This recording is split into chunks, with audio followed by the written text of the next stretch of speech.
I have to name any country in Europe with whom our relationship is really on an ascendant, it is Germany. I mean, the Germans understand it, we understand it, and there have been a series of interactions at the government level after 22nd April. Very positive. Their public statements were quick and positive. So the German relationship is emerging as one of the critical relationships for India. And also because Germany itself is changing very fast. You know, it is the largest powerhouse of Europe. It is embarking on a major military modernization program, and it has very ambitious plans for itself. Similarly, we also have our own plans. So I think there is a new convergence emerging between India and Germany, especially under the present government of Chancellor Merz, which was not there in the past because of the coalition in Germany, which is very positive to India.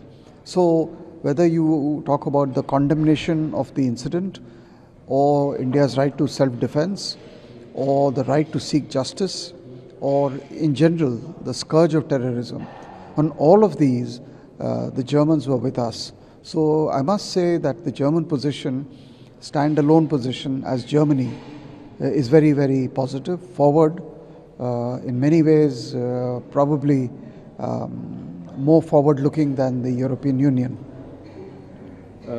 Talking about, there is also one more aspect which is associated with Germany, is the economic aspect, that the closer ties between the two countries, also the skill power relation which both the countries are trying to develop, and they are going ahead. Was that also part of the discussion? There are few messages across as well in the past. Was that also discussed? Yeah, it was discussed. You know, as I said, this is another new area of cooperation. The export of Indian manpower to Germany, skilled, semi-skilled, unskilled. It is apparently happening in huge numbers. The ambassador told us that today, as of today, there's been a huge growth, and we have about 300,000 or 3 lakh Indians working in Germany, and the trajectory is upward and is growing fast. The number of Indian students in Germany has grown to 50,000. So this is a new area, and I see that there is huge complementarity between the two economies, and I think there is a new energy in the India-Germany economic relationship. Technology, economy, science, defense, manpower, everything. So it is actually going to emerge perhaps as one of the most critical relationships which India will have with any European country.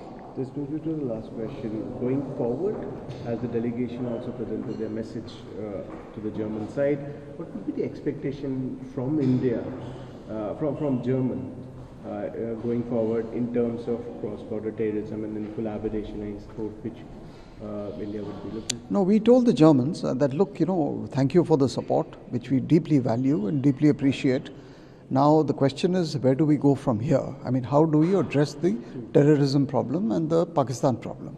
So we told them that, and we suggested to them that one of the ways to do it is to look at the financing of terror, to look at diplomatic steps, to look at the role of the IMF, the World Bank, the FATF, the GSP Plus in Europe.